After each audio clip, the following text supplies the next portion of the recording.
Ice was one of my top games of 2023, so can you imagine my excitement when they announced Ice Unlimited?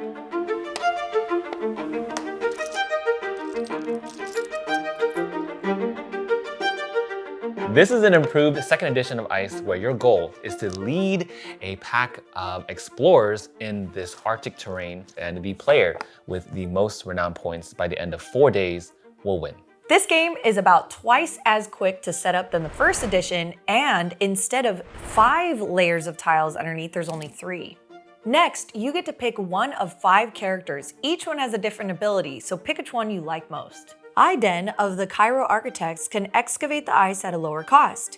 You have Anon Mok, the Navigators, who will lead groups of explorers.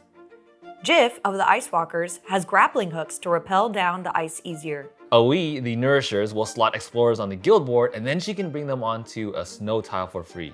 And then you have Sakara of the Incandescents, who can activate artifact tiles wherever the guild leader is. You also have 2 bonus explorers that are Chado, the Enlightened, who's going to give you renown points if you can predict the type of tile that you're excavating, and then Chizune of the Alchemists, who can recycle tiles to use. So we have our characters set up, ice has been built. How do we start our expedition?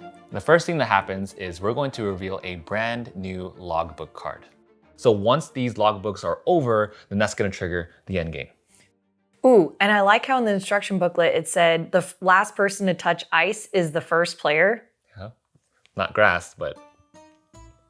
Why are you ice? Ice in my veins. Oh, okay. I was waiting to do that. I was waiting.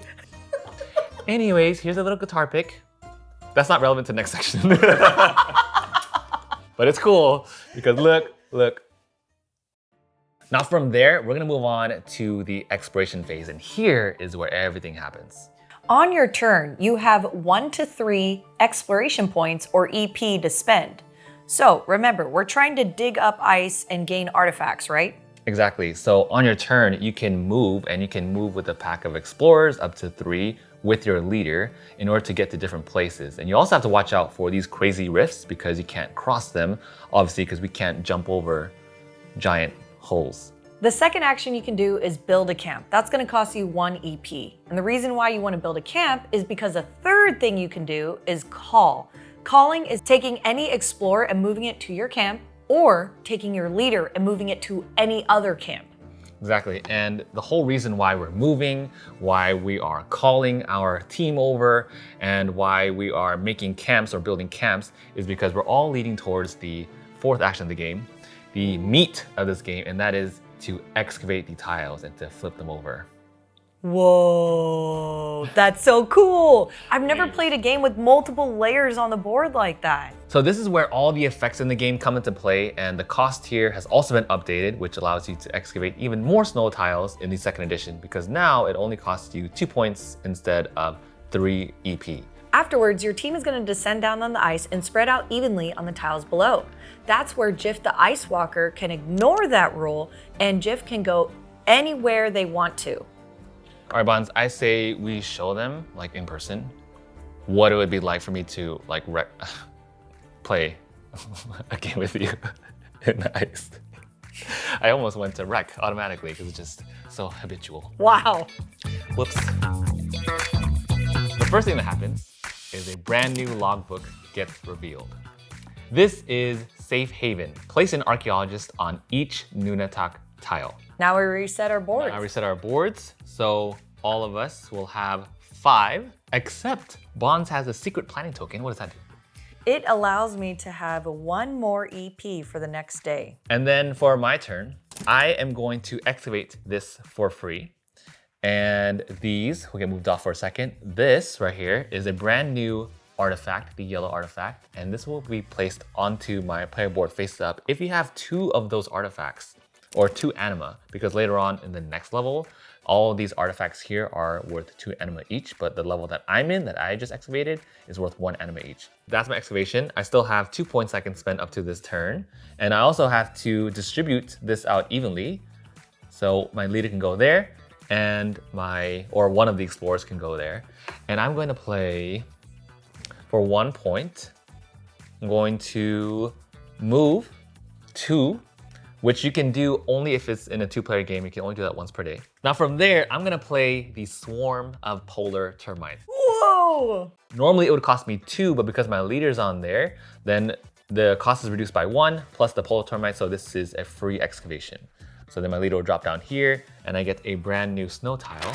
And in that moment, snow should have collapsed because if this tile, for instance, were to be excavated, the one next to it is only connected by one side. So this snow would fall, that snow would fall, and this snow would all fall at the same time.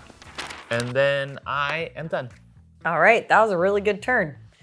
I'm going to spend 1 point, 1 EP, to move with my leader and 1 explorer right next to the tile I was at. And I don't have to spend any more EP, and I'm actually gonna take an explorer action and get this tile here, which is exactly what I needed. I'll spread that around. I'll put this one right here, actually. Okay, so let's see if I get the right tile that I need. Ooh, it's not the right tile that I needed, but at least it was green. So I'm gonna just stack it here on top. Now the reason why Banz was looking for something specifically is because in the game, you'll have these request cards. The more of the conditions that you meet, the more points that you will score. So in this case, she was looking for these different green artifact shapes. And those artifacts will all list a specific shape at the very bottom in order for you to meet the conditions of the request. And I have 1 more point, so I'll go ahead and move with 1 point. And I will go 1, 2. And that was my once per day move. I would like to use my free tile, my red tile, The obliteration. and obliterate this tile, which is fully revealed right next to my leader. But instead of it being discarded, I'm gonna flip over 2 of my green tiles, The philosophicals. and I get to keep it. Free snow tile for you, unfortunately. What'd you get? I don't want to tell you. No, it's part of the rules. No, it's not. Yeah, when you obliterate a tile, you have to tell the person next to you what you obliterated. Are you trolling? I'm spitting with you. Don't show me. One other thing I forgot to mention too is that the new city that we discovered, what's also different here is that if you uncover a completely new section, so I'm just gonna take this off for example purposes. Like if you uncover this section, you would score 1 renown point for uncovering it. Ooh, if it was me, if I was the one that Yeah, so okay. typically in the game, I would uncover and get the most points for stuff, but it doesn't matter. Honestly, it's not relevant to what we're doing, but we'll Yeah, move we on. actually stopped early because Tim realized what direction the game was going. Like actually though, I'm at 1 and you'd be at 8. And yeah, it's not looking too hot for my request. I would be at 8 plus 6, actually. A weird flex, but okay. Now to load the ships at the end of the day, we have a choice. And it's a very important choice because if you don't do this, then that's not gonna be a way for you to score points later on. In the beginning, you won't really load the ships, but off the section of your player board, you'll have an empty space on your table. And you can send artifacts to your city. It's really important because when you do that, that's how you score these renown points during the game. And you can use renown points to do different effects. And also renown points are your victory points. So you're not gonna score victory points unless you send them off to your ship. And then that's also how you fulfill your decrees and requests. Get it? In summary, if you already have version 1 and you're wondering what are the main changes between version 1 and version 2, here are 5. First off, the game is over after 4 days instead of 7 like in version 1, and the condition to uncover the edifice tile in version 1 has now been removed. Number 2, there are 3 layers of tiles now instead of 5, so faster setup and faster paced gameplay. Number 3, excavating a snow tile now costs you 2 points instead of 3 EP, meaning you'll be able to get more snow tiles into your hand to use. Number 4, snow tiles are no longer random because there will be 3 possibilities for each type. And lastly, there is a new action called the artifact study, and that's going to cost you 1 EP to take. Study tokens work exactly the same way as an Anima 1 artifact, which lets you use that power if you have enough Anima, and study tokens do count for points in the end. You'll also get these study tokens when uncovering an area of the edifice layer. So that right there is how ICE, the second edition, ICE Unlimited, works. Thank you all so much for joining us today, Banz. Thank you as always for helping me out on yet another Thanks for preview. having me. So the company that made this game is called This Way. So I think we should comment Which way? Okay. If you made it here to the very end, comment which way down below. Thank you all so much, and we'll see you all in the next one.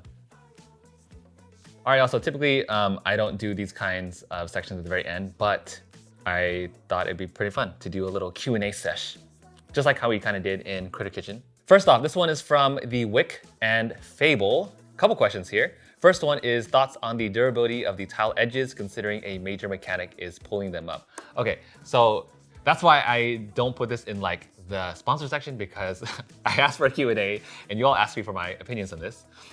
The durability on the tile edges, they're fine. I've played the other one like a lot of times, right? 6-7 times. And the edges being magnetic and all, they don't pull up or anything, because you don't like, you can pull them up, but I just like pull them apart like this, and I'll show you some B-roll of that. They're totally fine, and the durability is not something that has bothered me. Second one, the clarity of iconography. I loved the consistent color scheme, me too. Like the reason why it's so blue monochromatic is one reason why it attracted me to the game. But sometimes the icons look too similar.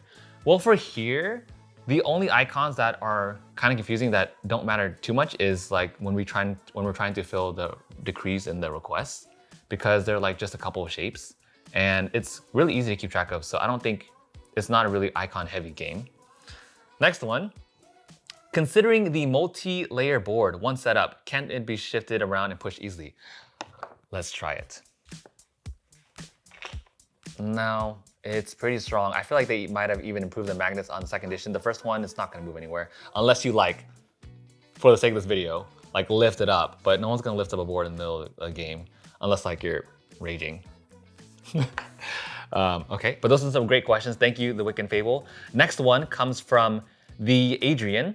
Are the factions more balanced this time around? The first edition has one faction that is OP. So I haven't heard about that just yet. Maybe it's because I haven't played it as optimally as I should have been.